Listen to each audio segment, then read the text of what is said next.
So the word hipster gets thrown around a lot, and you've probably heard it used in a variety of contexts with various connotations, but the truth is that it reflects a true social movement that can be underestimated sometimes. And today I'm going to explore that movement by looking at the origins of hipster culture, looking at the average tastes and preferences of a hipster, and looking at the social impact that the hipster culture has had on our culture at large. So to begin with, I'm going to look at the origins of hipsters. And rather than originating in one specific area or neighborhood, hipsterdom kind of originated in a variety of similar areas across the neighborhood or across the country in various big cities. So in his 2011 article for NPR, regular contributor Linton Weeks wrote an article called The Hipsterification for America, and he talked about the origins of hipsters, and he specifically referenced research done by Peter Furia, who's a digital media studio founder, but he's a common spokesperson on hipsterdom. And he talked about how the original hipsters originated in small neighborhoods within big cities like San Francisco, New York, Chicago, and these were normally groups of small, resourceful millennials who were able to take old styles and old items and reappropriate them and make them chic and fashionable.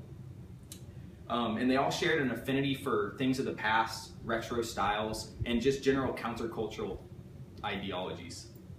But the rise from being small cultural trends to being a larger social movement had a few obstacles. In his article, Linton Weeks references an article from Time magazine in 2009 that predicted the downfall of hipster society because a lot of the original neighborhoods that hipsters came from, specifically in New York, were facing economic turmoil. But as I talked about earlier, they had this mentality of recycling and of taking things from the past and making them new, and they just applied that to everything. So they took that with their clothes, with their styles, with cars, bikes, whatever it was, and this period of economic downfall actually lent itself to prosperity for hipsters and took them from just a small trend to even greater heights rather than the predicted downfall. And then from then, just like any style, people across the nation slowly start noticing it and take it on as their own. So I've talked a little bit about the origins of hipsters, but now I'm going to talk about the tastes and preferences of a normal hipster. In 2014, Camilla Victoriano, a contributor for the Harvard Political Review, wrote an article called The Hipsters Movement, and in it she talks a little bit about this. She uses a definition for hipster by the same guy that I talked about earlier, Peter Furia, and he calls hipsters a group of people who value independent thinking, counterculture, progressive politics, an appreciation of art and indie rock, creativity, intelligence, and witty banter. So if you think about style and clothing, it fits about what you would think of given that definition. So most hipsters like old school, retro, kind of folk or rustic clothes, maybe what you think of for like Mumford & Sons or a band like that. And then same thing with music and vehicles, lots of old school stuff, old single gear bikes. And they all value authenticity over everything.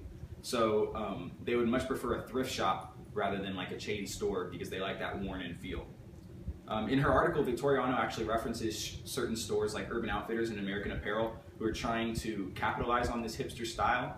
And they're very popular among young people, but it's important to note that a lot of authentic hipsters decry these stores because they call them ingenuine and just trying to emulate this style without actually being authentic.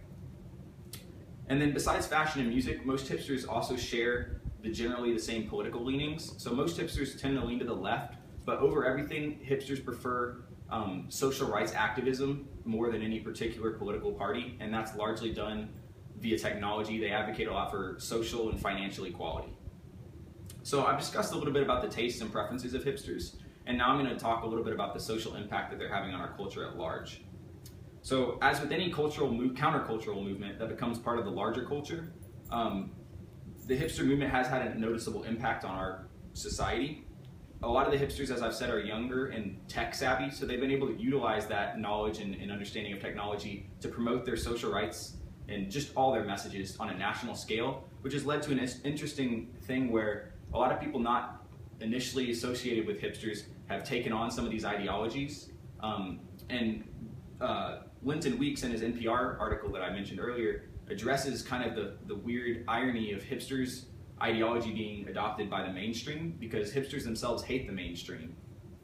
And this is interesting just when you look at it in the terms of hipsters boycotting stores like Urban Outfitters or whatever, but it becomes a lot more interesting when you think about it in terms of politics because we arrive at an interesting social impasse where hipsters want their messages to be taken on and to cause change, but at the same time they're shying away from social acceptance. And whether or not that their advocacy is actually going to lead to anything is not my place to say. And today I really just wanted, above anything, to talk to you a little bit about the current state of a social trend that I see. And I hope I've done that.